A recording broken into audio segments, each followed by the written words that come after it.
Asianet ಸುವರ್ಣ news ನಲ್ಲಿ exclusive ಆದಂತಹ ದೃಶ್ಯಗಳನ್ನ ನೋಡ್ತಾ ಇದ್ದೀರಿ. ಕೆಲವೇ ಹೊತ್ತಲ್ಲಿ ಈ ಇಬ್ಬರು ಉಗ್ರರನ್ನ ನ್ಯಾಯಾಧೀಶರ ಮುಂದೆ ಹಾಜರುಪಡಿಸಲಾಗುತ್ತೆ. ಜಡ್ಜ್ ನಿವಾಸದತ್ತ ಕರ್ಕೊಂಡು ಹೋಗಲಾಗ್ತಾ ಇದೆ ಉಗ್ರರನ್ನ. ರಾಮೇಶ್ವರಂ ಕೆಫೆ ಬಾಂಬ್ ಬ್ಲಾಸ್ಟ್ ನ ಉಗ್ರರು. ಘಟನೆ ನಡೆದು 42 ದಿನಗಳ ನಂತರ ಎನ್ಐಎ ಟೀಮ್ ಕೋಲ್ಕತ್ತಾದಿಂದ ಇವರಿಬ್ಬರನ್ನ ಬಂಧಿಸಿಕೊಂಡು ಬೆಂಗಳೂರಿಗೆ ಕರ್ಕೊಂಡು ಬಂದಿದ್ದಾರೆ. ಈಗ ನ್ಯಾಯಾಧೀಶರ ಮುಂದೆ ಹಾಜರುಪಡಿಸಲಾಗುತ್ತೆ. ವೈದ್ಯಕೀಯ ಟೆಸ್ಟ್ ಅದಾದ ನಂತರ ಈಗ ನ್ಯಾಯಾಧೀಶರ ಮುಂದೆ ಉಗ್ರರನ್ನ ಹಾಜರುಪಡಿಸಲಾಗುತ್ತೆ. ಆ ನಂತರ ಎನ್ಐಎ ಈ ಇಬ್ಬರು ಉಗ್ರರನ್ನ ವಶಕ್ಕೆ ಪಡೆಯಲಿದ್ದಾರೆ, ಕಸ್ಟಡಿಗೆ ಪಡೆಯಲಿದ್ದಾರೆ ಸಮಗ್ರವಾದ ವಿಚಾರಣೆಗಾಗಿ. ದೃಶ್ಯಗಳಲ್ಲಿ ನೋಡ್ತಾ ಇದ್ದೀರಿ, ನೇರ ದೃಶ್ಯಾವಳಿಗಳು. ಈ ಬಗ್ಗೆ ಹೆಚ್ಚಿನ ಡೀಟೇಲ್ಸ್ ಅನ್ನ ಕೊಡ್ತಾರೆ ನಮ್ಮ ಪ್ರತಿನಿಧಿ ಕಿರಣ್ ಸಂಪರ್ಕದಲ್ಲಿದ್ದಾರೆ. ಕಿರಣ್, ಕೆಲವೇ ಕ್ಷಣದಲ್ಲಿ ನ್ಯಾಯಾಧೀಶರ ಮುಂದೆ ಹಾಜರುಪಡಿಸಲಾಗುತ್ತೆ ಇಬ್ಬರು ಉಗ್ರರನ್ನ. ಅವನ್ನ ಫಾಲೋ ಮಾಡ್ತಾ ಇರುವಂತಹ ದೃಶ್ಯವನ್ನ ಕೂಡ ನಾವು ನೋಡ್ತಾ ಇದ್ದೀವಿ. ಎಷ್ಟೊತ್ತಿಗೆ ರೀಚ್ ಆಗಬಹುದು, ಅಲ್ಲಿ ಪ್ರಕ್ರಿಯೆಗಳು ಎಷ್ಟೊತ್ತಾಗಬಹುದು, ಏನೇನು ಪ್ರಕ್ರಿಯೆಗಳಾಗುತ್ತೆ? ಖಂಡಿತ ಶ್ವೇತಾ, ರಾಮೇಶ್ವರಂ ಕೆಫೆ ಸ್ಫೋಟ ಪ್ರಕರಣಕ್ಕೆ ಸಂಬಂಧಿಸಿದಂತೆ ಈಗ ಎನ್ಐಎ ಅಧಿಕಾರಿಗಳ ತಂಡ ಮಡಿವಾಳ FSL ನಿಂದ ಮತೀನ್ ಸಹ ಮತ್ತೆ ಮುಜಾವಿರ್ನನ್ನ ಕರೆದೊಯ್ತಾ ಇರ್ತಕ್ಕಂಥದ್ದು. ಮುಖ್ಯವಾಗಿ ರಾಮೇಶ್ವರಂ ಕೆಫೆ ಸ್ಫೋಟದ ನಂತರ 42 ದಿನಗಳ ಕಾಲ ತಲೆಮರೆಸಿಕೊಂಡಿದ್ದಂತಹ ಶಂಕಿತ ಉಗ್ರರೇನಿದ್ರು ಅವರಿಬ್ಬರನ್ನು ಸಹ ಪಶ್ಚಿಮ ಬಂಗಾಳದ ಕೋಲ್ಕತ್ತಾದ ಗಡಿಯಲ್ಲಿ ಬಂಧಿಸಿ ಬೆಂಗಳೂರಿಗೆ ಕರೆತಂದಿದ್ರು. ಪಶ್ಚಿಮ ಬಂಗಾಳದ ಲೋಕಲ್ ಸ್ಥಳೀಯ ನ್ಯಾಯಾಲಯಕ್ಕೆ ಹಾಜರುಪಡಿಸಿ ಫ್ರಾನ್ಸಿಸ್ ವಾರೆಂಟ್ ಅನ್ನು ತೆಗೆದುಕೊಂಡು ಬಂದಿದ್ರು. ಈಗ ಮಡಿವಾಳ FSL ನಿಂದ ಹೊರಟಿರ್ತಕ್ಕಂಥ ಉಗ್ರರನ್ನ ಕರ್ಕೊಂಡು ಎನ್ಐಎ ಅಧಿಕಾರಿಗಳ ತಂಡ ತೆರಳ್ತಾ ಇರ್ತಕ್ಕಂಥದ್ದು.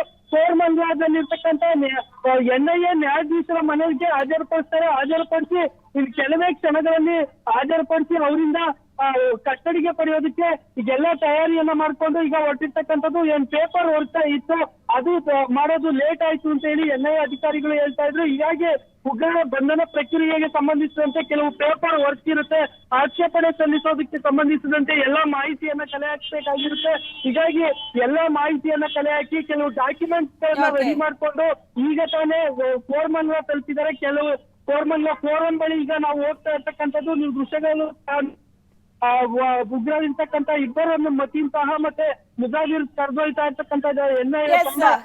ಥ್ಯಾಂಕ್ ಯು ಕಿರಣ್, ನಿಮ್ಮೆಲ್ಲ ಡೀಟೇಲ್ಸ್.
ಬೆಂಗಳೂರಿನ ರಾಮೇಶ್ವರಂ ಕೆಫೆ ಬಾಂಬ್ ಬ್ಲಾಸ್ಟ್ ಪ್ರಕರಣ. ಮಾರ್ಚ್ 1ರಂದು ನಡೆದಿದ್ದಂತ ಈ ಪ್ರಕರಣ, ಇಬ್ಬರು ಉಗ್ರರನ್ನ ಎನ್ಐಎ ಅಧಿಕಾರಿಗಳು ಅರೆಸ್ಟ್ ಮಾಡಿದ್ದು ಈಗ ನ್ಯಾಯಾಧೀಶರ ಮುಂದೆ ಕೆಲವೇ ಕ್ಷಣದಲ್ಲಿ ಹಾಜರುಪಡಿಸಲಾಗುತ್ತೆ.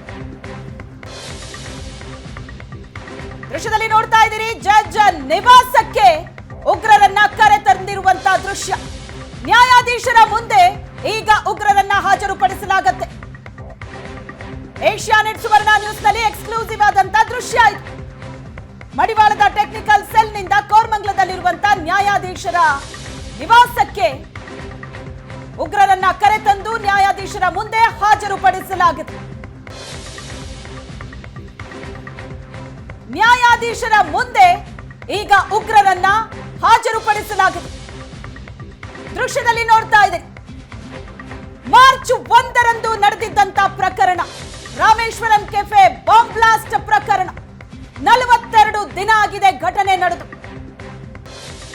42 ದಿನದ ನಂತರ ಉಗ್ರರನ್ನ ಎನ್ಐಎ ಅಧಿಕಾರಿಗಳು ಕೋಲ್ಕತ್ತಾದಿಂದ ಅರೆಸ್ಟ್ ಮಾಡಿ ಕರೆತಂದಿದ್ರು. ಈಗ ಬೆಂಗಳೂರಿನಲ್ಲಿ ನ್ಯಾಯಾಧೀಶರ ಮುಂದೆ ಹಾಜರುಪಡಿಸಿದ್ದಾರೆ.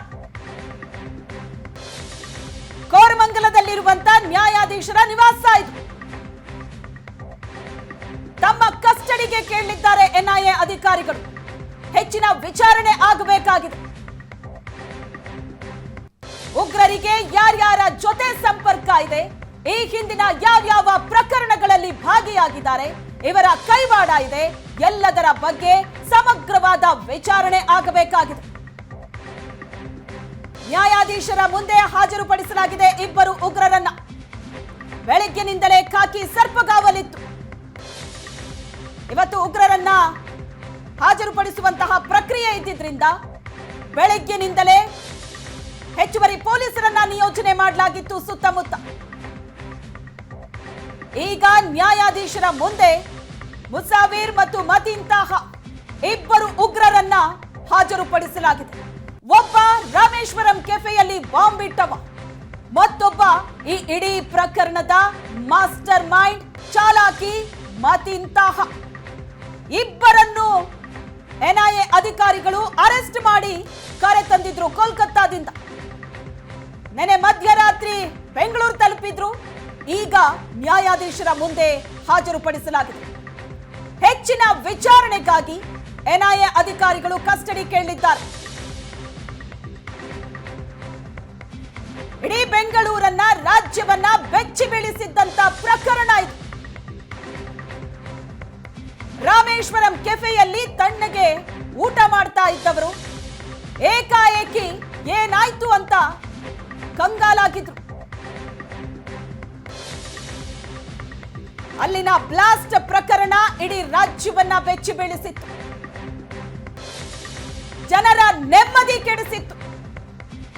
ಇಲ್ಲಿನ ಜನರ ನೆಮ್ಮದಿ ಕೆಡಿಸಿ ಕೋಲ್ಕತ್ತಾದಲ್ಲಿ ತಣ್ಣಗೆ ಹೋಟೆಲ್ನಲ್ಲಿ ತಂಗಿದ್ದಂತ ಇಬ್ಬರು ಉಗ್ರರನ್ನ ಎನ್ಐಎ ಅಧಿಕಾರಿಗಳು ಹಿಡಿದು ತಂದಿದ್ದಾರೆ. ನಿನ್ನೆ ಮಧ್ಯರಾತ್ರಿ ಬೆಂಗಳೂರು ರೀಚ್ ಆಗಿದ್ರು. ಈಗ ನ್ಯಾಯಾಧೀಶರ ಮನೆಯಲ್ಲಿದ್ದಾರೆ. ನ್ಯಾಯಾಧೀಶರ ಮುಂದೆ ಇಬ್ಬರು ಉಗ್ರರನ್ನ ಹಾಜರುಪಡಿಸಲಾಗಿದೆ. ಒಂದು ದೃಶ್ಯ ನೋಡ್ತಾ ಇದ್ದೀರಿ, ಕೋಲ್ಕತ್ತಾದ ಹೋಟೆಲ್ನ ದೃಶ್ಯ ಇದು. ಅಲ್ಲಿನ ರಿಸೆಪ್ಷನ್ ನಲ್ಲಿ ಹೋಟೆಲ್ನ ರೂಮ್ ಬುಕ್ ಮಾಡ್ತಾ ಇರುವಂತಹ ದೃಶ್ಯ. ಇಬ್ರು ಕೂಡ ತಮ್ಮ ಗುರುತನ್ನ ಬದಲಾಯಿಸಿಕೊಂಡು ಫೇಕ್ ಐಡಿ ಕ್ರಿಯೇಟ್ ಮಾಡ್ಕೊಂಡಿದ್ರು. ಬೇರೆ ಬೇರೆ ಹೆಸರುಗಳಲ್ಲಿ ಪದೇ ಪದೇ ಹೋಟೆಲ್ ಅನ್ನ ಚೇಂಜ್ ಮಾಡ್ತಾ ಇದ್ರು. ತಮ್ಮ ಹೆಜ್ಜೆ ಗುರುತು ಯಾರಿಗೂ ಗೊತ್ತಾಗಬಾರದು ಅಂತ. ಈ ಎಲ್ಲ ಪ್ರಯತ್ನದ ನಂತರವೂ ಕೂಡ ಎನ್ಐಎ ಅಧಿಕಾರಿಗಳು ಇಬ್ಬರನ್ನು ಎಳೆದು ತಂದಿದ್ದಾರೆ.